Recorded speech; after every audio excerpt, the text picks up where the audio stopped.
बिस्मिल्लाहिर्रहमानिर्रहीम। अस्सलाम वालेकुम। मोहम्मद जमील शाहिद आपसे मुखातब है। स्टीम प्रोडक्शन AB पेपर के सिलसिले में लेक्चर नंबर 32 है और ये मौजू हमारा यूटिलिटी बॉयलर्स का फ्लो सर्किट। तो अभी ये पेज नंबर 1 है। अभी हम आपको बताते हैं कि वाटर ट्यूब बॉयलर के स्टीम ड्रम से आगे गुज़श्ता से जारी, यानी गुज़श्ता जो पिछले से गुजरा है उससे एक जारी की सीरीज़ है। इसके तमाम आगे एक्चुअल कनेक्शन स्टीम ड्रम से ही है, इस वजह से स्टीम ड्रम मौजू है के साथ तल्लक है। अब हमने उसका फ्लो सर्किट देखना है, स्टीम और वाटर किस तरीके से करता है। ये बड़े जो यूटिलिटी बॉयलर होते हैं जो बिजली पैदा करने के लिए होते हैं, ये वहाँ की बात है। तो ये यहाँ हम आपको बता देना किसी ख़ास बॉयलर को समझाना मतलूब नहीं है, सिर्फ ये समझाना मतलूब है कि ये मुख्तलिफ इक्विपमेंट लाइन पर कौन सी जगह पर लगाए जाते हैं, किस जगह कैसे लगाते हैं, सर्किट पानी का या स्टीम का किस तरफ से वो इन होता है आउट होता है वगैरह वगैरह। तो ये हमें यहाँ बताना मतलूब है। तो बाकी दीगर कोई लंबी चौड़ी बातें नहीं है।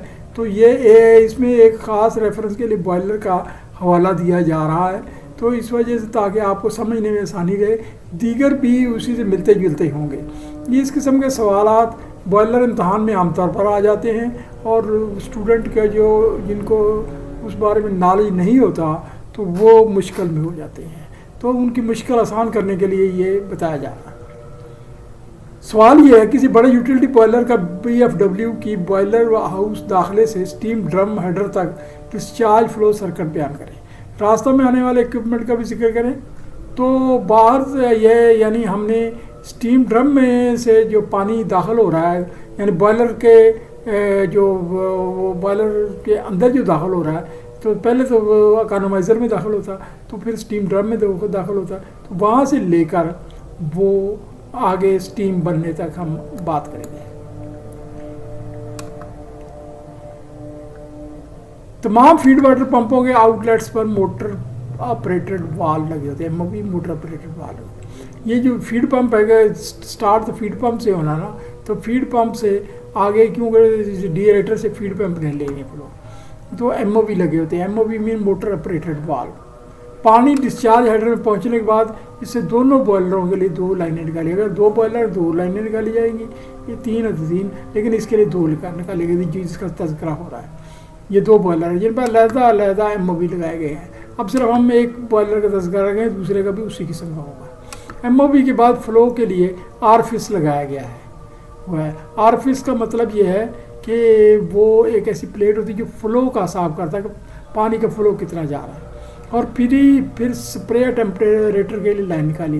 ये स्प्रे टेम्परेटर क्या होते हैं? स्प्रे टेम्परेटर जो होते हैं वो होते हैं कि ये सुपर हीटर के टेम्परेचर को डाउन करने के लिए, कंट्रोल करने के लिए, तो उसके फ्लो का भी हिसाब करना पड़ता है। तो वो पानी हमने उसको कितना दिया। अच्छा, ये जो लाइन है स्प्रे टेम्परेटर 2 हिस्सों में बढ़ जाती है जिस पर अलग अलग आरफिस और कंट्रोल वाल लगे। उसके अपने कंट्रोल वाल होते हैं और अपने हिसाब से खुलते हैं। आगे हम एक लेक्चर में इस पर बहस करेंगे। अब BFW एक और MOV से गुजरने के और फिर कंट्रोल वाल से गुजरने के बाद आगे रवाना होती है। दरअसल कंट्रोल वाल सर्किट के 2 अदद लूप होते हैं। ये कंट्रोल वाल के ना 2 अदद लूप होते हैं। 2 अदद लूप इसलिए रखे जाते हैं कि किसी वजह से अगर एक लूप पर मेंटेनेंस करनी पड़े या कोई काम ना करे तो हम दूसरा लूप सर्विस में ले लेते हैं। तो अलग अलग कंट्रोल वाल लगे हुए हैं, तो वो ये ना एक वक्त में एक ही लूप सर्विस में रहता है। इसके अलावा मैनुअल बाईपास भी होता है। अगर कुछ भी ना हो तो फिर मैनुअल बाईपास भी हर लूप के अपने अपने लगाए गए माफ़ करना। इसके बाद लाइन पर एक रिड्यूसर लगाया गया। रिड्यूसर ये इसलिए लगाया गया ताकि लाइन पानी ने वो अपराइज चलना होता है, तो वो उसमें जो है ना फ्लो में आसानी रहे। यहाँ लाइन का डायाब 6 इंच से घटकर 5 इंच हो जाता है। फिर नॉन रिटर्न वाल NRV लगाया। उसके बाद NRV लगाया गया है, नॉन रिटर्न वाल। NRV के बाद हमने ये लगाया गया कि फास्फेट डोजिंग लाइन अटैच किया गया। फास्फेट डोजिंग लाइन आपको पता है कि स्टीम ड्रम में ये वो केमिकल डोजिंग के लिए फास्फेट फीड किया जाता है। ये एनआरबी के बाद हमेशा लगाया जाता है। ये याद रहें, ये फास्फेट डोजिंग की लाइन का प्रेशर BFW से ज़्यादा रखा जाता है क्योंकि इसका प्रेशर ज़्यादा होता है। तो जब ज़्यादा होगा, यहाँ जिस प्रेशर का जिक्र है वो पानी की लाइन का इब्तदाई प्रेशर तो डिस्चार्ज पंप से 150 kg पर स्क्वायर सेंटीमीटर है, लेकिन वहाँ पहुँचते तक वो हो जाता है कोई तकरीबन 120 kg, क्योंकि वो जो है ना हाइट की तरफ जाता है तो वो प्रेशर कम हो जाता है। जबकि उस जगह जो केमिकल डोजिंग की लाइन का प्रेशर है वो 130 kg पर स्क्वायर सेंटीमीटर होता है। तो ये ना MOV लगाया जाता है। इकोनोमाइजर से कबल एक और MOV लगाया जाता है। एहतियातन होता है, एक और MOV कोई लीक कर रहा हो तो दूसरा काम कर सके, कभी कभी फ्लो बंद करना पड़ता है। मुनासिब जगहों पर प्रेशर और टेम्परेचर इंडिकेटर भी लगाए जाते हैं। ये प्रेशर और टेम्परेचर इंडिकेटर भी लगाए जाते हैं ताकि पता लगे कि पानी जो आ रहा है किस टेम्परेचर का आ रहा है, किस प्रेशर का आ रहा है। इकोनोमाइजर के गुजरने का पानी ड्रम में दाखिल होता है, यानी फिर वो ड्रम में दाखिल होता है। वो हमने पीछे एक ड्राइंग में हमने बता दिया था आपको ड्रम में किस तरीके से दाखिल होता है। स्टीम ड्रम में BFW 3 अदर डाउन कमर्स मगरब की तरफ से इसके ज़रिए कंबस्शन चैम्बर की निचली तरफ एक हेडर के ज़रिए वाटर वाल्व में पहुंचता है। यानी वहाँ से बॉयलर ड्रम से वो 3 डाउन कमर्स हैं। डाउन कमर से नीचे वाटर वाल्व के साथ एक हेडर बना हुआ है। याद रखें ये डाउन कमर जो है ये हमेशा चैम्बर से बाहर होते हैं, चैम्बर से बाहर होते हैं। इंसुलेटेड तो किए गए होते हैं क्योंकि उसके अंदर हाई ख़ास तौर पर जहाँ से फ्लू गैसें उससे गुजरनी होती हैं उस जगह रिफ्रैक्ट्री लगाई गई होती है ताकि वो उसको फ्लू गैसें गर्म ना करें। तो कंबस्शन चैम्बर निचली तरफ एक हेडर के लिए वाटर वाल्व में पहुँचता है। ये वाटर वाल्व्स फर्श पर भी बिछाई गई है, यानी वाटर वाल्व फर्श पर भी बिछाई गई है। वहाँ ये ट्यूबें मशरक में कंबस्शन चैम्बर दीवार में ऊपर चढ़ती हैं। दीगर मगरब, शमाल और जनूब, यानी उसका कोई साइड बताई गई है। इस वजह से मगरब में शमाल और जनूब की ट्यूबों में भी इसी तरह राइज होती हैं जो एक ही हेडर से मुंसलिक है। कंबस्शन चैम्बर के ऊपर चकोर तरह से एक हेडर बनाया गया है। इस हेडर से मुख्तलिफ ट्यूबें निकाल कर स्टीम ड्रम वो में से मुंसलिक की गई हैं। नोट, स्टीम ड्रम इस हेडर के दरमियान काफ़ी बड़ा गैप है जहाँ सुपर हीटर लगाए गए हैं, यानी वो उसके बाद गैप है, गैप के बाद स्टीम ड्रम आता है तो बीच में सुपर हीटर लगाए गए। सैचुरेटेड स्टीम पहले सुपर हीटर 1 फिर 2 और फिर 3 से निकलकर आउटलेट हेडर का रुख करती है। हर 2 सुपर हीटर के दरमियान स्प्रे टेम्परेचर लगाए गए हैं जिनका अपना कंट्रोल सिस्टम है। सुपर हीटर फ्लू गैसों के उल्ट तरतीब से लगाए गए हैं ताकि सही हीट तबादला हो सके। ये मेरे ख्याल में जो मैंने ये अभी आपको एक बात की है आपको शायद ना समझ आई हो, लेकिन अभी मैंने अपने तौर से ड्राइंग बनाई है। कोशिश पूरी की गई कि ड्राइंग सही बने, लेकिन गलती हर जगह हो जाती है। तो ये एक ना बॉयलर की ड्राइंग है, इससे आप समझने की कोशिश करेंगे। ये देखें, इसमें ये एक सब समझो कंबस्शन चैम्बर है। ये एक तरतीब से कंबस्शन चैम्बर की है, यानी जिस जगह कर्सर जा रहा है ये आप समझ सकते हैं ये कंबस्शन चैम्बर है।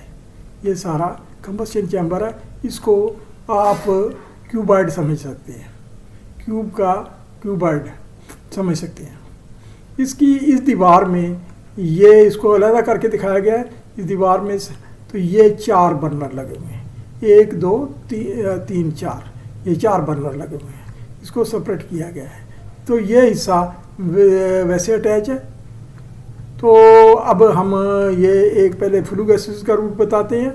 फ्लू गैसेस जब बर्नर जलते हैं तो फ्लू गैसेस इस तरह से ये फ्लो कर रही हैं। फ्लू गैसेस ये फ्लो करती हुई ये अच्छा सॉरी, उससे पहले एक बात बता दें। ये डाउन कमर्स हैं, स्टीम ड्रम से ये डाउन कमर्स आ रहे हैं। ऐसे 3 है, हो सकता है समझने में कोई मुश्किल पेश आए। 3 है, यहाँ करके एक हेडर बन रहा है। हेडर से ये नीचे वाटर वाल्व है, नीचे ट्यूबें ऐसी करके उठती हैं। जहाँ बर्नर है, बर्नर की साइडों से उसका वो ट्यूबों को वो जो है ना गुजारा गया है। वो इस तरीके से गुजारा गया कि वो उसको गोलाई में किया गया और वो स्पेस कम कर दी गई है, यहाँ स्पेस ज़्यादा है इस हिस्से में, यानी वो स्पेस ज़्यादा है, उनकी जो अटैचमेंट की शीट लगाई गई है। तो ये वाटर वॉल जो होती है इसकी दूसरी तरफ वो लगाई जाती है ग्लास रिफ्रैक्ट्री के दूसरी तरफ ग्लास वूल, फिर उसके ऊपर और ग्लास वूल, फिर टिन कोटिंग होती है ताकि ये जो है ना एक चैम्बर का काम करती है। अच्छा, यहाँ से यानी ये वाटर वॉल्स के ये स्टीम ड्रम से यहाँ आ रही हैं, यहाँ वाटर वॉल से उठकर ये यहाँ गई, या प्राइजर यहाँ गई, ये सब यहाँ गई, इस जगह गई और यहाँ जाकर ये स्टीम ड्रम में मिली। जैसे पीछे मैंने एक लेक्चर में बताया कि इसको स्टीम ड्रम के साथ मिली, क्यों वो नहीं दिखाया गया क्योंकि वो काफ़ी उलझाव हो जाना था। तो उसके दरमियान में एक मामूली सी ये स्पेस है जहाँ टेम्परेचर की लाइनें होती हैं, बड़ी गुंजलक चीज़ है। तो ये अप्राइज़र है, ये अप्राइज़र है और यहाँ टेम्परेचर एटसेट्रा लगाई गई है। तो ये यानी अब सर्कुलेशन इस तरह से होगी कि यहाँ से आई, ये ट्यूबर से आई, यहाँ से इधर गई, फिर यहाँ से चढ़ी, ये यहाँ से चढ़ी और यहाँ से चढ़ी और ये सारी यहाँ इकट्ठा हो गया हेडर में और इकट्ठा होकर मुख्तलिफ ट्यूबों से स्टीम ड्रम में गया। स्टीम ड्रम के साथ साइडों पे पीछे एक लेक्चर में बताया जाएगा, साइडों से अटैच होती है और मुख्तलिफ जगहों पर वो जाकर मिलती हैं और उसके बाद स्टीम अलहदा हो जाती है ये और पानी दोबारा दूसरे पानी में शामिल हो जाता है। अब हम फ्लू गैसेस का रूट बताते हैं। फ्लू गैसेस यहाँ से ये आई, ये बर्नर जल रहे हैं, ये बर्नर जल रहे हैं, ये बर्नर जल रहे हैं। इससे पहले इसमें बर्नर के साथ कंबस्शन एयर मिक्स की जाती है, यानी कंबस्शन एयर दी जाती है, इनलेट गाइड वैन्स होती हैं। तो वो जब कंबस्शन एयर देते हैं तो कंबस्शन एयर से ये निकलती है फ्लू गैसेस यानी ये एक फ्लू गैस निकली, ये सामने वाली वाल से टकराई लेकिन टकराती नहीं है। ये यहाँ दिखाने के लिए बताया गया कि इसको गर्म करेगी इसके लिए, लेकिन टकराती नहीं। उससे पहले ही थोड़ी सी वो लेंथ बर्नर की वो फ्लेम की इतनी कम रखी जाती है इससे टकराए नहीं, वरना फ्लेम में इम्पिंगमेंट हो जाएगा और वो ट्यूबें गर्म हो जाएंगी। अच्छा, ये अब फ्लू गैसेस ये उठ रही हैं। फ्लू गैसेस उठकर ये कन्वेक्शन जोन आ गया। ये कन्वेक्शन जोन में ये पहले सुपर हीटर 3 को मीट करेंगे, फिर सुपर हीटर 2 को, सुपर हीटर 1 को। ये सुपर हीटर इस तरह से लगाए गए कि यहाँ से स्टीम जो स्टीम ड्रम से उठ रही है, स्टीम ड्रम से उठ रही है, ये अंदर ये यहाँ सुपर हीटर 1 की तरफ आ रही है, फिर सुपर हीटर 2 की तरफ आ रही है, फिर सुपर हीटर 3 की आ रही है। यहाँ से वो आउटलेट हो रही है। यहाँ मैं अगर दिखा देता तो बहुत गुंजलक हो जाता, लेकिन आपको सिर्फ बताना मतलूब है। तो यहाँ सुपर हीटर 3 से उठी तो ये इकोनोमाइज़र है, ये इकोनोमाइज़र है। तो इकोनोमाइज़र से ये आई, इकोनोमाइज़र के अंदर ये एक बैफल है। तो ट्यूबों में गर्म करते करते इधर आकर इधर ये उठ गई हैं, ठीक है। तो यानी इस इकोनोमाइज़र लास्ट में होता है। इकोनोमाइज़र के बाद यहाँ से निकली हैं, तो यहाँ से जब निकलती हैं तो बीच में ये आ रही है फ्लू गैसेस, यानी ये डक्ट आ रही है, ये सारी डक्ट आ रही है फ्लू गैसेस की, ये डक्ट आ रही है। यहाँ से एयर पर हीटर है, एयर पर हीटर के बाद वो डैम्पर है, फिर चिमनी है, चिमनी से आउट हो गई। तो यहाँ वो नहीं दिखाया गया क्योंकि वो काफ़ी गुंजलक हो जाए, बड़ी लंबी जो ड्राइंग बननी थी। आगे एक लेक्चर में हम वो उसको समझाएंगे आपको कि वो जो है ना जिसमें हम तीनों का वो फ्लू गैसेस और कंबस्शन एयर का रूट बनाएंगे, यानी उसमें कंबस्शन एयर और फ्लू गैसेस का रूट बनेगा अकेला फ्यूल गैसेस का। तो ये अब आपको ये मैंने काफ़ी अपने तौर पर समझा दिया है कि फ्लू गैसेस का क्या रूट बना। ये फ्लू गैसेस आई है, ये इधर गई, ये फिर दोबारा ये इकोनोमाइज़र से होकर ये गई। असल में बेहतर यह है कि आप किसी बॉयलर पर, बड़े बॉयलर पर जो वो बिजली पैदा करने के लिए होते हैं, यूटिलिटी बॉयलर कहा जाता है, वहाँ कोई विज़िट करें और वहाँ काफ़ी देर लगाकर उन लोगों से कंसल्टेशन करके वो उसके रूट को मीट करें। अच्छा, अब हम आगे तज़किरा करते हैं। सुपर हीटर से निकलने के बाद 2 अदद PSP लगी होती हैं। सुपर हीटर के जब निकलती है 2 अदद हर लाइन पर PSP लगी होती हैं और साथ ही एक वेंट वाल लगाया गया होता है। एक वेंट वाल लगाया गया होता है जो स्टार्टअप में वेंट वाल इस्तेमाल होता है। आप लोगों को पता होगा कि स्टार्टअप में वेंट वाल होता है, जो इसके साथ एक MFV होता है, मोटर ऑपरेटेड वाल्व होता है, एक हैंड ऑपरेटेड होता है, दोनों को आप सर्विस में ले सकते हैं। वेंट पर भी साइलेंसर भी लगाया गया, इस बॉयलर में साइलेंसर लगाया गया। वो ये साइलेंसर इसलिए लगाया गया ताकि शोर ज़्यादा ना हो। इसके बाद आप अपने तौर पर PSV पर भी साइलेंसर लगा सकते हैं। इसके बाद ब्लॉक करने के लिए एक और MOV लगाया गया है। ब्लॉक करने के लिए, यानी ब्लॉक से मतलब रोकने के लिए, लाइन बंद करने के लिए एक और MOV लगाया गया। बाद में एक चेक वाल लगा हुआ स्टीम का, और फिर फ्लो के लिए आरफिस लगाई गई है। हर बॉयलर का अपना फ्लो है जो कैलकुलेट करता है। इसके बाद आइसोलेशन के लिए एक और MOV लगाया गया है, यानी हेडर से आइसोलेशन करने एक और, इसके बाद उस हेडर से जोड़ दिया गया है। ये मुतलका जो बॉयलर का जिसका तज़किरा है, 2 सुपर हीटर पर 2 PSV लगाई गई है। बॉयलर रेटेड प्रेशर, बॉयलर का अपना रेटेड प्रेशर 105 kg पर स्क्वायर सेंटीमीटर है। इसमें 1 kg प्लस माइनस का आप कर सकते हैं कि एक PSV 7% पर और एक 6% जायद प्रेशर पर सेट की गई है। क्योंकि दोनों को अलग अलग प्रेशर देना पड़ता है, तो एक 7 और एक 6 रखी है, जिन पर सुप्लीमेंट्री लोडिंग डिवाइसेस लगी गई हैं। सुप्लीमेंट्री लोडिंग डिवाइसेस क्या होती हैं, ये हम एक पूरा लेक्चर देंगे। सुप्लीमेंट्री लोडिंग डिवाइसेस भी लगी हुई हैं।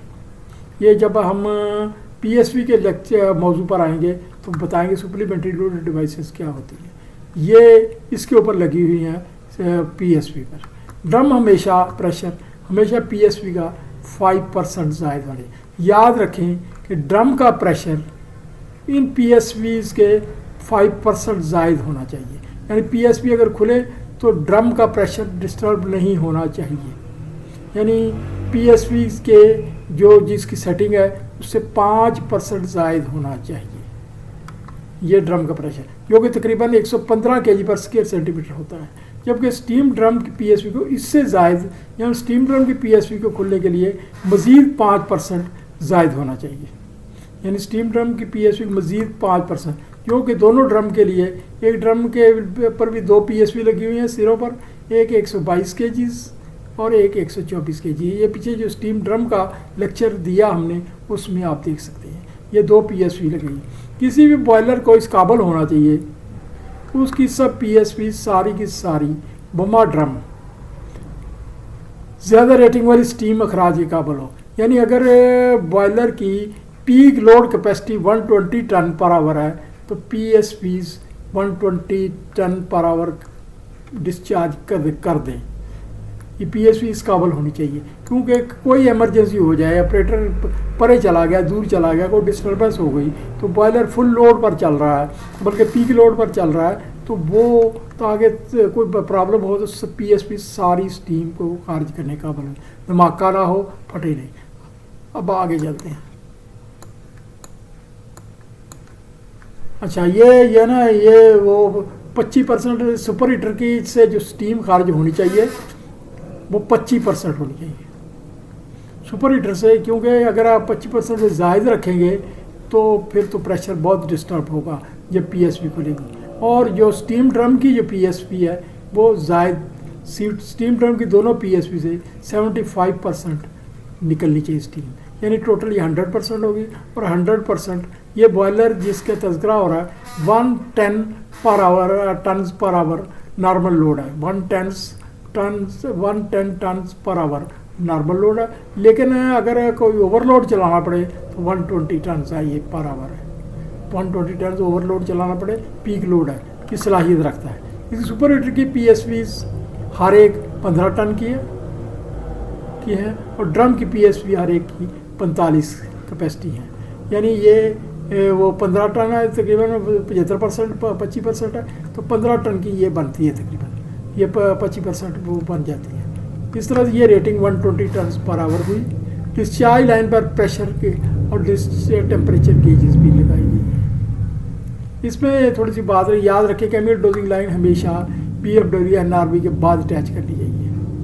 ये NRV से पहले जो इनलेट लाइन है बॉयलर फीड वाटर की, उससे पहले अटैच नहीं करनी चाहिए, बाद में अटैच करनी चाहिए। तो बाद में अटैच करने का फ़ायदा ये होता है कि बॉयलर अगर शट डाउन हो जाए तो जो केमिकल डोजिंग है वो जो है ना, वो ताकि बॉयलर के शट डाउन से chemical dosing boiler feed line में बैक फ्लो ना करे, यानी बैक फ्लो ना करे। कुछ अगर आपने वो डोजिंग लाइन बंद नहीं की तो स्टीम ड्रम को जाए, बैक ना जाए। तो बैक अगर जाएगी तो वो पंपों का सत्यानाश करेगी, BFW पंपों का सत्यानाश करेगी, बैक होगी, क्योंकि वहाँ तो प्रेशर रहा नहीं, वो तो जा सकती है। चलो वो मान लिया प्रेशर आ रहा है तो हमने अभी वाल नहीं बंद किया, लेकिन उसके बावजूद वो प्रेशर बॉयलर पे आगे स्टीम नहीं बन रही तो वो बैक करेगी। कंट्रोल वाल की सीटों और पंपों के पहले ख़राब ना करे, दीगर केमिकल का ज़िया भी होता है, फिर ज़िया भी होगा, ज़ाय होगा। तो ये हमारा लेक्चर, ये अभी थोड़ी सी बात ख़त्म हुई। आगे हम एक दूसरा मौजू है वो छेड़ते हैं। बॉयलरों में फर्नेस ऑयल फायरिंग बारे एक नोट तैयार करें। अच्छा, अब ये है कि बॉयलरों में अगर हम फर्नेस ऑयल फायर करें तो उसका सर्किट क्या होगा। ये इंटरनेट से मैंने ड्राइंगें ली हैं, तो ये हम आपको समझाते हैं। फर्नेस ऑयल की 2 ड्राइंगें हैं मुख्तलिफ बॉयलरों की, ये कैसे काम करेगा। ये आप देख रहे हैं, ये इस ड्राइंग को लेते हैं। इस ड्राइंग में ये देखें, ये बर्नर जल रहे हैं, ये बर्नर जल रहे हैं, और ये भी बर्नर का ही हिस्सा है, लेकिन इधर वो जलने का नहीं दिखाया, सिर्फ इधर जलने का दिखाया है। अब ये जो है ना, ये आ रहा है वो क्या कहते हैं, पंप। ये पंप आ रहा है, यानी ये पंप आ रहा है, इधर से HFO हाई फर्नेस ऑयल आ रहा है, HFO ये आ रहा है, और इधर से भी वही आ रहा है, यानी ये डीजल वाला ऑयल है, ये दूसरा है। इनमें से एक ही सर्विस में रहता है, या तो ये रहेगा या ये रहेगा, ठीक है। तो ये नहीं वो कभी किसी बॉयलर पर HFO high speed furnace oil जलता है, किसी पर डीजल ऑयल जलता है, तो वो फिर उस सूरत में ये आउट ऑफ सर्विस होगा। पर जो भी आएगा, ये आ रहा है, ये फिल्टर से आ रहा है, और वो ये ऑयल इधर जा रहा है।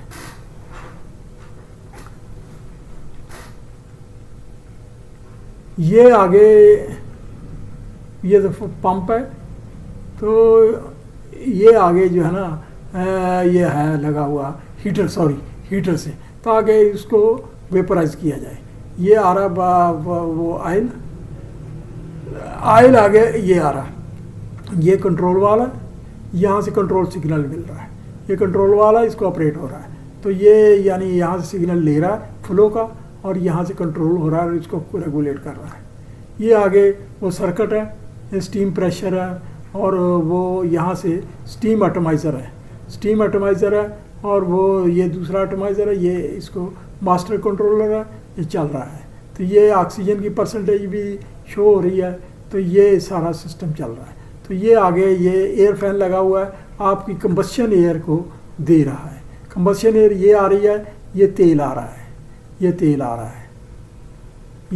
रहा है, और ये आगे आपका वो जो है ना तेल आ रहा है, और ये कंबस्शन एयर आ रही है। अब कंबस्शन एयर और ये तेल है, ये इसके लिए आपको बर्नर के तेल जो जब यहाँ पहुँचेगा, यहाँ एटमाइज़र चाहिए जो तेल को, गर्म तेल को वेपराइज कर सके। एटमाइज़र 2 किस्म के हैं, ये वैसे तो ज़्यादा किस्म के होते हैं, लेकिन हम यहाँ 2 का ही तज़किरा करें इस ड्राइंग के तहत। एक तो वो जो ना एयर एटमाइज़र है, ये एयर एटमाइज़र है, ये चल रहा है, ये इसको उसको दे रहा है, ये जेट है, यहाँ जेट से ये इसको भी ऑपरेट हो रहा है, इस बर्नर को भी ऑपरेट हो रहा है। ये जो एटमाइज़र एयर वाला होता है, ये सबसे बेहतरीन रहता है, लेकिन इसका खर्चा कुछ ज़्यादा होता है। अच्छा, दूसरा ये स्टीम का है, तो स्टीम लाइन बॉयलर से या दूसरे बॉयलर से किसी ली जाती है। ये स्टीम है, स्टीम में अपना प्रेशर होता है, तो स्टीम उसको एटमाइज़ करती है, एटमाइज़ करके ये यहाँ जाता है। तो स्टीम लाजमी तौर पर वो बाद में कुछ कंबस्शन चैम्बर को ठंडा करती है, मामूली सा टेम्परेचर को डाउन करती है। इस वजह से स्टीम वाला इतना इकनॉमिकल नहीं रहता, लेकिन वो एज ए होल स्टीम वाले ज़्यादा यूज़ किए जाते हैं। एयर वाला ज़रा खर्चा ज़्यादा मांगता है, लेकिन होता वो एफिशिएंट है। ये और स्टीम वाला खर्चा कम मांगता है, लेकिन इतना एफिशिएंट नहीं होता है। तो ये मैंने ड्राइंग का आपको समझा दिया। दोबारा तज़किरा करते हैं, ये HFO आ रहा है, ये लगा हुआ हीटर से ये 3 वे वाल है, ये इधर आया तेल। ये अगर डीजल ऑयल यूज़ करेंगे तो उसका पंप है, ये इधर आया, ये दूसरे का HFO का पंप है। तो ये तेल इधर आया इस वाल से। ये कंट्रोल वाल लगा हुआ है, ये सिग्नल ले रहा है, यहाँ से फ्लो से सिग्नल लेकर ये कंट्रोल वाल्व को ऑपरेट करता है, तेल कितना फीड करना है। और ये आगे उसी के ही मास्टर कंट्रोलर है, ये दीगर कंट्रोलर लगे हुए हैं। ये जो है ना स्टीम प्रेशर और ये इन सब को रेगुलेट करना, स्टीम प्रेशर का सिग्नल ले रहा है मास्टर कंट्रोलर, और उसके अलावा दीगर कंट्रोल सिग्नल ले रहा है। तो वो मास्टर कंट्रोलर ने फ्लो को, स्टीम के फ्लो को देखना होता है, स्टीम के फ्लो को देखना होता है कि स्टीम का फ्लो कमो बेश ज़्यादा हो गया, तो उसी हिसाब से वो फ्यूल को देना होता है। तो मास्टर कंट्रोलर ये कर रहा है, उसका हिसाब किताब कर रहा है। साथ ही ये ऑक्सीजन कंट्रोलर से भी सिग्नल ले रहा है कि ऑक्सीजन कितनी रखनी है, यानी वो ऑक्सीजन के हिसाब से वो बड़ा सोफिस्टिकेटेड किस्म का ऑयल का फ्लो यहाँ से जारी होता है कंट्रोल वाल्व से। ये ऑयल का फ्लो इस बर्नर को गया और दूसरा फ्लो इस बर्नर को गया, दो बर्नर है। अब ये है, ये कंबस्शन एयर जा रही है, यही सर्किट इधर आ रहा है। मैं एक और ड्राइंग में आपको ना ये समझाऊंगा कि ये सर्किट कैसे काम करता है, वो मास्टर कंट्रोलर का, वो अलग हम एक अलग ड्राइंग बनाएंगे, क्योंकि ये बड़ा लंबा मुश्किल मौजू है। ये इतनी जल्दी बॉयलर इम्तहान पास नहीं होते, बहुत कुछ तवज्जो देनी पड़ती है। बहरहाल बात ये हो रही है कि ये कंबस्शन एयर आ रही है, साथ में कंबस्शन एयर मिक्स करनी ज़रूरी है। ये यहाँ जेट बनता है और जेट तो बन रहा है, कंबस्शन एयर मिक्स तो हो रही है फ्यूल में, लेकिन उसके बावजूद जो तेल आ रहा है ये सही तरह से एटोमाइज नहीं हुआ, यानी वो तेल तो अभी गर्म तेल की हालत में आ रहा है, अभी उसको यहाँ से वो वेपर फॉर्म में है। मैंने पहले एक लेक्चर में बताया था कि कोई चीज़ उस वक्त तक नहीं जलती जब तक वो वेपराइज ना हो जाए। तो अगर वेपराइज नहीं हुआ तो तेल तो उस कतरों की सूरत में इधर गिरेगा, तो वो तो गलत होगा। तो इस वजह से ये एटोमाइज़र लगा हुआ है, ये एटोमाइजिंग एयर दी जा रही है। ये अगर एयर एटोमाइज़र है तो ये एयर यहाँ से गई, ये इस बर्नर को गई, ये गई इस बर्नर को गई। और अगर आपने वो स्टीम इस्तेमाल करनी है तो ये स्टीम दी जा रही है, ये कंट्रोल वाला उसका, ये इसको गई और ये इसको गई। अब ये ड्राइंग मुकम्मल हुई। अब हम दूसरी ड्राइंग की तरफ आते हैं। दूसरी ड्राइंग में ये आप देख रहे हैं, इसमें ऑयल सप्लाई आ रही है टैंक से, और ये प्रेशर रिलीज वाला ताकि सेफ्टी वो ओवर प्रेशर हो जाए तो ये निकल सके। और ये वो इलेक्ट्रिक मोटर है, ये फ़ैन चल रहा है एयर का, कंबस्शन एयर चल रही है। कंबस्शन एयर ये बर्नर को जा रही है, एक ही बर्नर दिखाया गया, बर्नर को जा रही है। ये फ्यूल है, फ्यूल से ये बाईपास अराउंड, यानी ये अगर ये सिस्टम खराब हो तो बाईपास से आप मैनुअली कट ऑफ वाल है तो कट ऑफ, इसमें वो लंबा चौड़ा सिस्टम नहीं है। तो ये इलेक्ट्रिक मोटर है, ये इसको रेगुलेट करती है पंप को। तो करके ये लाइन जा रही है तेल की, ये तेल की लाइन जा रही है, ये इधर जा रही है तेल की लाइन। अब इसमें ये कंबस्शन एयर जा रही पूरी डक्ट में, तो वो तेल की लाइन जा रही है। तो तेल की लाइन में ये जो है ना नोज़ल ट्यूब है, नोज़ल ट्यूब है, ये खुद ब खुद नोज़ल ट्यूब में एटोमाइज हो जाता है। तो हाउसिंग है इसकी कंबस्शन एयर की, ये इलेक्ट्रोड है ब्रैकेट, इसको कंट्रोल करने के ये वो जो है ना पायलट बर्नर चलता है, उसके वो जो है ना इलेक्ट्रोड्स हैं। तो ये फ्यूल आगे कंबस्शन चैम्बर में जल रहा है।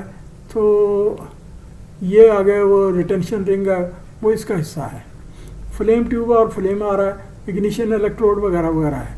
ये बाकी उम्मीद है ये ड्राइंग इसकी बजाय इस ड्राइंग की ज़्यादा अहमियत है, बहरहाल आप इसको भी देख सकते हैं। अभी यही जो है ना मैंने एक ड्राइंग यही भी इंटरनेट से ली गई है, ये मैंने आपको समझाने के लिए दी है कि ये गैस फायरिंग बर्नर कैसे होता है। ये एक वो है ड्राइंग, इसको छोटी कर लें।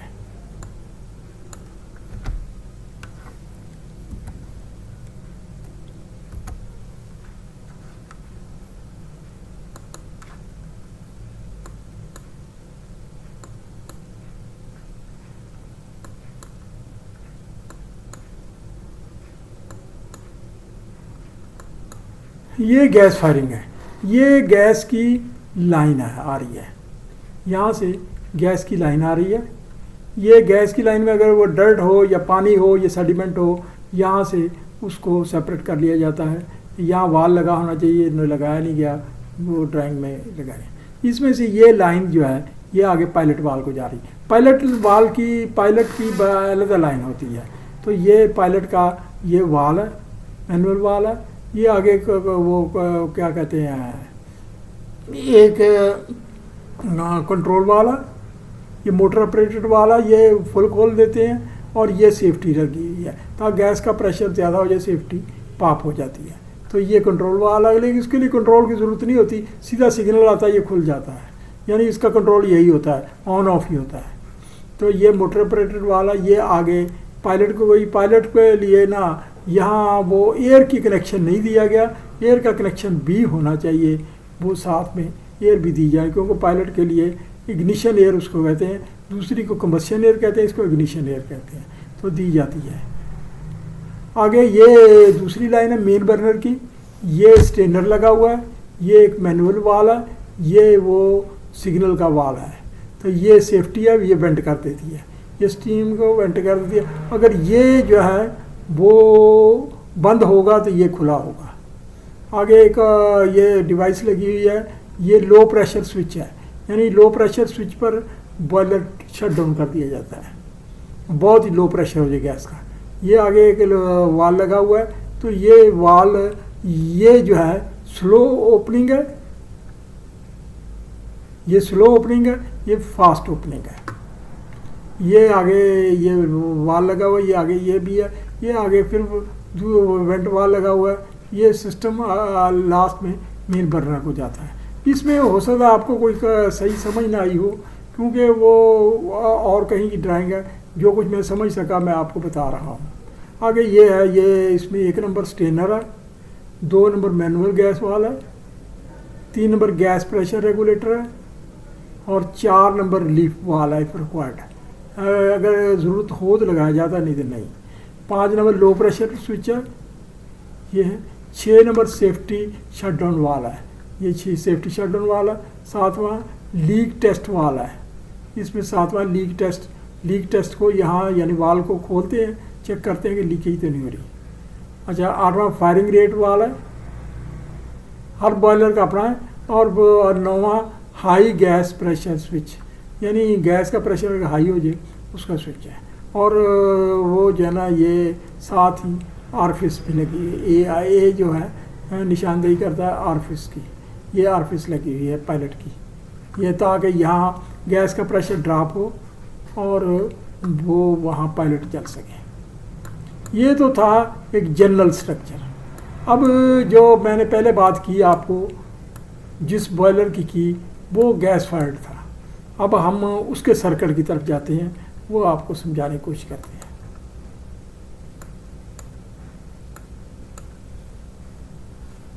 ये उसका सर्किट है। पहले मैं आपको इस सर्किट से बताते हैं, तो फिर हम उसको करेंगे, आप मैच कर लें थोड़ा सा। अब इसमें हमने कोशिश की है कि आपको कंबशन एयर और वो क्या कहते हैं गैस का सर्किट दोनों कंबाइन किए जाएं, और फिर बाद में फ्लू गैस के सर्किट को मीट किया जाए। ये अब हम पहले गैस का करते हैं। ये अच्छा, इस बॉयलर का एक बात बता दें, इस बॉयलर में 3 गैसें यूज़ हो रही हैं। एक नेचुरल गैस है जो कुदरती गैस आ रही है, दूसरी एक सिंथेसिस गैस है। सिंथेसिस गैस ये फर्टिलाइज़र फैक्ट्री का ये सर्किट है। तो सिंथेसिस गैस जो है ये एक प्रोसेस में इस्तेमाल होती है, लेकिन कभी कभी प्रोसेस डिस्टर्ब हो जाता है तो वो बॉयलर को भेज दी जाती है। तो वो बॉयलर में सिंथेसिस गैस के साथ मिक्स होकर वो जलाई जाती है ताकि वेस्टेज ना हो और इस्तेमाल हो जाए। तीसरी गैस पर्ज गैस है। पर्ज गैस दरअसल यहाँ समझाना यही है कि जब वो अमोनिया रिएक्टर से अमोनिया बनाई जाती है तो उसमें अमोनिया के साथ आ जाती है कुछ नेचुरल गैस, कुछ दीगर गैस भी आ जाती है, हाइड्रोजन भी होती है। तो वो नाइट्रोजन, हाइड्रोजन और वो मीथेन होती है। मेनली हाइड्रोजन होती है ज़्यादातर, क्योंकि नाइट्रोजन और हाइड्रोजन से के रिएक्शन से ही वो बनना होता है क्या कहते हैं अमोनिया। तो कुछ पीछे एक प्रोसेस से मीथेन भी आ जाती है। तो ये तीनों गैसें ये होती हैं उसमें। जब वो अमोनिया रिएक्टर से ये गुजरती हैं तो एक आर्गन गैस है, नाइट्रोजन हाइड्रोजन से रिएक्ट कर जाती है, तो वो मीथेन को हम कंट्रोल कर लें। आर्गन हवा में पाई जाती है, आर्गन सिस्टम में प्रेशर डेवलप करती है, वो कहीं कंज्यूम नहीं होती, ना अमोनिया बनाने में ना कुछ, तो उसकी वजह से थोड़ी सी पर्जिंग करनी पड़ती है। पर्जिंग मीन्स तो लाइन से थोड़ा सा वेंट करना पड़ता है। जब लाइन से वेंट करेंगे तो सारी गैसें निकल जाएंगी, अमोनिया भी निकल जाएगी थोड़ी सी, और वो वो भी नाइट्रोजन भी निकल जाएगी, हाइड्रोजन भी निकल जाएगी। तो ये अमोनिया भी जल जाती है, नाइट्रोजन तो नहीं जलती, हाइड्रोजन जल जाती है, और अगर थोड़ी सी मीथेन हो तो वो भी जल जाती है। तो ये पर्ज गैस है।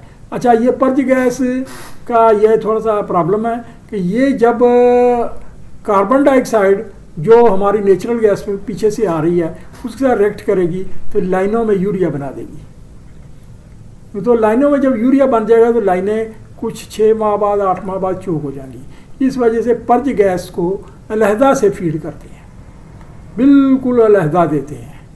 तो ये थोड़ा सा आपको बता दें, बिल्कुल अलहदा देते हैं। हाँ, तो ये जो है ना वो उसके लिए ये इस्तेमाल होती है।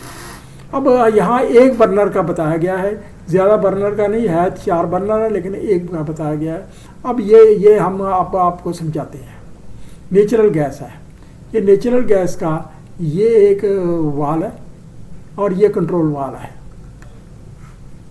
ये कंट्रोल वाल है, ये आरफिस लगी हुई है फ्लो इंडिकेटर फ्लो के लिए। यहाँ से आप नेचुरल गैस का फ्लो को भी मेजर कर सकते हैं। ये शटडाउन वाला है और एक ये कंट्रोल वाला है। इसी तरह से सिंथेटिक गैस अगर मिक्स हो रही है, ये उसका वो शटडाउन वाला, ये कंट्रोल वाला, और ये फ्लो रिकॉर्डर वगैरह है। ये अगर वो दे दी जाए सिंथेटिक गैस, ये एक मिक्सर है, ये एक चैम्बर सा है, उसमें मिक्स होती है। मिक्स होकर ये सारे एक मिक्सचर तैयार करता है। ये एक बर्नर को गई, दूसरे को गई, तीसरे को गई, ये अगर बर्नर को गई, यानी यहाँ से जो सर्किट है वो वाला ये शुरू हो जाएगा। इनके आगे ये सर्किट आगे, ये जो सर्किट है ये शुरू हो जाएगा। अब हमें एक बर्नर का तज़किरा तो है, एक बर्नर का बताते हैं। ये एक वो मैनुअल किस्म का वाल है इंडिविजुअल बर्नर के लिए। ये स्टेनर लगा हुआ है, स्टेनर लगने के बाद ये एक वाल है। अब थोड़ा सा बॉयलर के वाल का गैस का कंट्रोल करना, थोड़ी सी एक बात बता दें। जब हम गैस को खोलते हैं तो अगर शटडाउन कंट्रोल वाल को क्यों सिग्नल आता है, गैस यकदम खुल जाएगी। खा इधर जो है ना से फ्लो कितना ही हो, थोड़ा फ्लो तो थोड़ा, फिर भी वाल फुल खुल जाएगा। जब फुल खुल जाएगा तो अंदर तो जाके कंबशन चैम्बर में बर्नर बुझ सकता है, तो बड़ा मुश्किल हो जाएगी। अच्छा, ये याद रखेंगे, हमने यहाँ पायलट बर्नर नहीं दिखाया गया।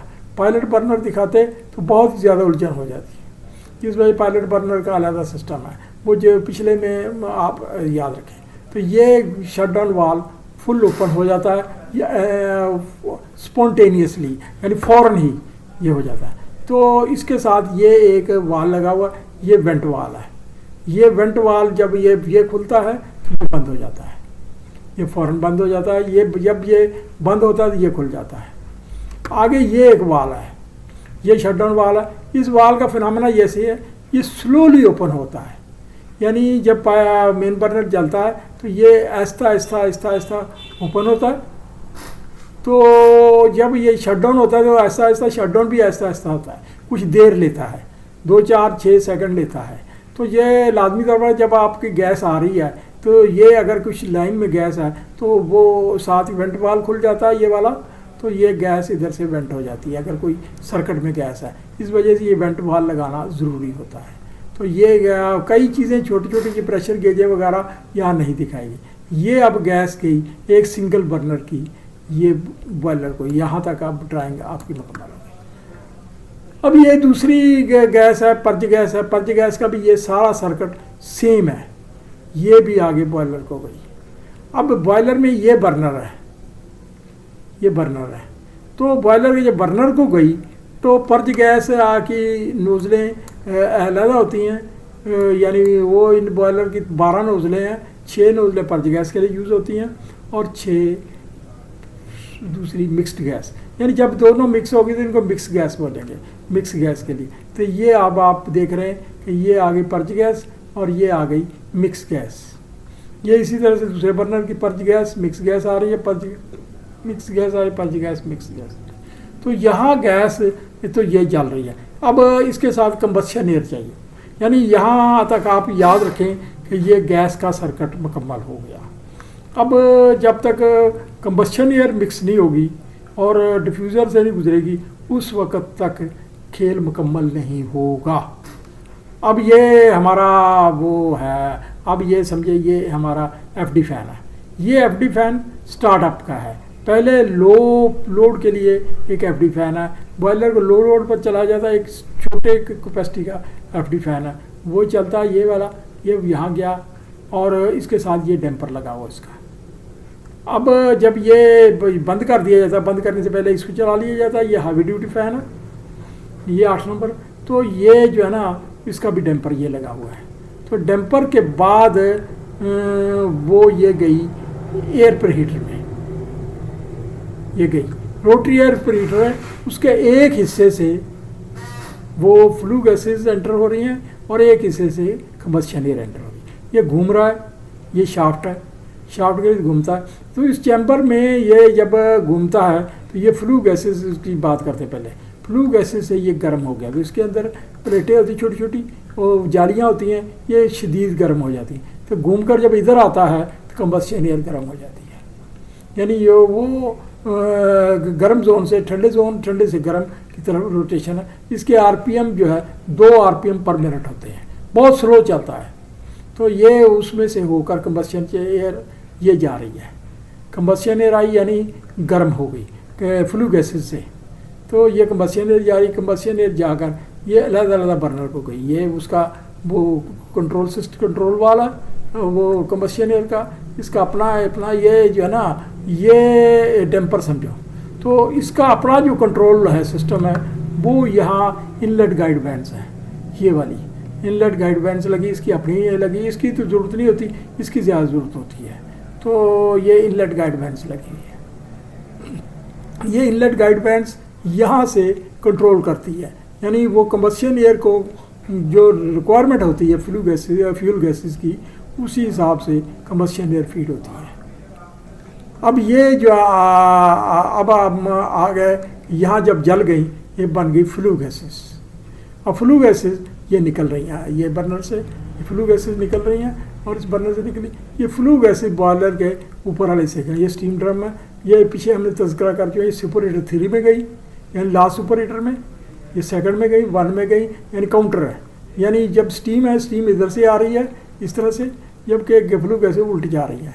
ये हमारा इकोनोमाइज़र है, इकोनोमाइज़र में गई, इकोनोमाइज़र से ये फ्लू गैसेस निकली, ये फ्लू गैसेस जा रही हैं, ये जो है एयर प्रीहीटर में गई। एयर प्रीहीटर में ये एक डैम्पर लगा हुआ है आउटलेट गैस का, ये डैम्पर लगा हुआ, तो ये गई चिमनी को। चिमनी दोनों 2 बॉयलर हैं, उनकी सिंगल चिमनी है, तो ये चिमनी में गई, फ्लू गैसेस ये फ़ज़ा में गई, यानी ये आप देख रहे हैं ये बेंट हो गई, ये बेंट हो रही है चिमनी स्टैक में। अब दूसरे बॉयलर का भी सर्किट ऐसे ही है, लेकिन ये आ रही है फ्लू गैसेस दूसरे से, ये उसका डैम्पर है दूसरे बॉयलर का, ये भी चिमनी के साथ अटैच है, ये भी गई। अब आप याद रखें जब एक बॉयलर शट डाउन हो जाए तो फ्लू गैसेस को बैक मारने के लिए, फंस गया ये शट डाउन हो गया तो ये डैम्पर बंद करना ज़रूरी है।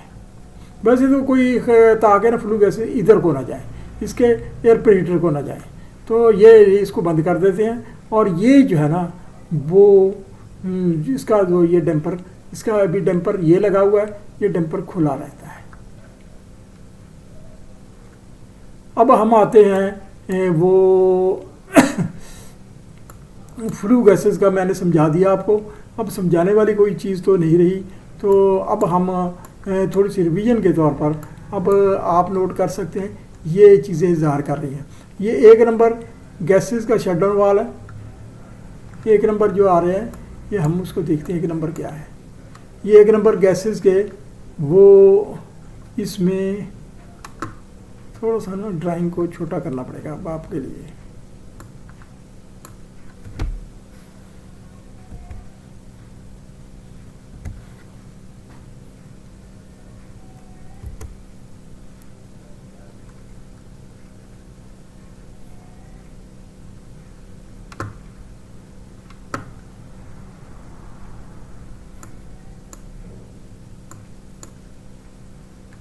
ये है, ये 1 नंबर इसमें गैसेस के शटडाउन वाला, जहाँ भी 1 नंबर लिखा गया एक है, ये सारे शटडाउन वाला है। 2 नंबर गैस कंट्रोल वाला, ये 2 नंबर सारे गैस के कंट्रोल वाला। 3 नंबर फ्लो ऑरिफिस है। 4 नंबर फास्ट ओपनिंग शटडाउन वाला डीजल बर्नर का। ये वो जो है ना, ये मैनुअल वाला, ये फ्यूल का स्टेनर है, फ्यूल गैस जा रही है। और वो 4 नंबर ये है। और फिर आगे ये 5 नंबर ये वेंट वाल है, ये 5 नंबर वेंट वाल है। वो है वेंट का एसडी वाला। स्लो ओपनिंग शटडाउन वाला, ये स्लो ओपनिंग शटडाउन वाला, ये वाला, ये वो क्या कहते हैं 6 नंबर स्लो ओपनिंग शटडाउन वाला। आप इसको ना रिवर्स करके ना इनको स्टडी कर सकते हैं थोड़ा सा ना, वो बैक करके। 7 नंबर ये डैम्पर है। और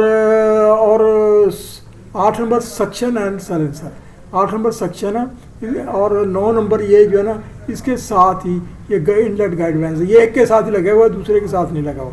ये स्टार्टअप से वो क्या कहते हैं एफडी फैन है, इसके साथ लगा हुआ। इसमें बॉयलर में आईडी फैन नहीं है, ये याद रखें।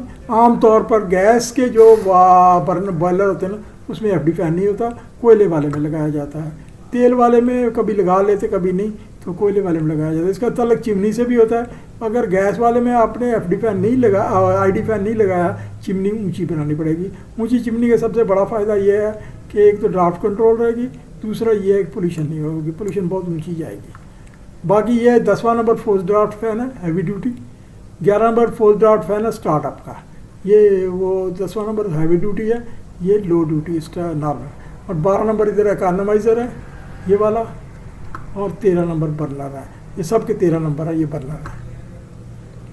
अच्छा, अब हमने आपको समझा दिया। इसी तरीके से मैंने इसका लेक्चर वो लिखे रिटर्न नहीं लिखा, तो इसी पर ही गुजारा करें। ये आपको फ्लो शीट दे दी है, तो अब आप इसको देख सकते हैं। ये आपको दे रहे हैं, मेरा लेक्चर ख़त्म हुआ। ये दोस्तों, ये एक चीज़ आपको बता दें कि पाकिस्तान को, हमारे मुल्क को बहुत टेक्नोलॉजी में बहुत पीछे है और बहुत मेहनत की ज़रूरत है। आपने ख़ास तौर पर इंडस्ट्री में जो चलाने उसके लिए बॉयलर चलाना है, और बॉयलर की सबसे ज़्यादा जो है टेक्नोलॉजी वो थर्मल पावर हाउस में है, जहाँ बिजली बनाई जाती। वो बड़े कॉम्प्लिकेटेड होते हैं, उसको समझते हुए उम्रें लग जाती हैं। लेकिन अगर आप अच्छा नॉलेज रखते हैं तो आपको उम्रें नहीं लगेंगी, आपको चंद माह लगेंगे। चंद माह में आप इजीली समझ सकेंगे। तो जो तनख्वाहें हैं वो थर्मल पावर हाउसेस पर हैं, फर्टिलाइज़र में है या रिफाइनरी में है, ये सब जगह पर बड़े हाईली सोफिस्टिकेटेड कंट्रोल सिस्टम लगे हुए हैं। तो इस वजह से DCS सिस्टम है, उस वजह से समझना मुश्किल है, लेकिन समझेंगे तो बहुत सारी उम्र की रोटियाँ हैं। तो दीगर आपके घर भी तरक्की करेंगे, कौम भी तरक्की, मुल्क भी तरक्की करेगा।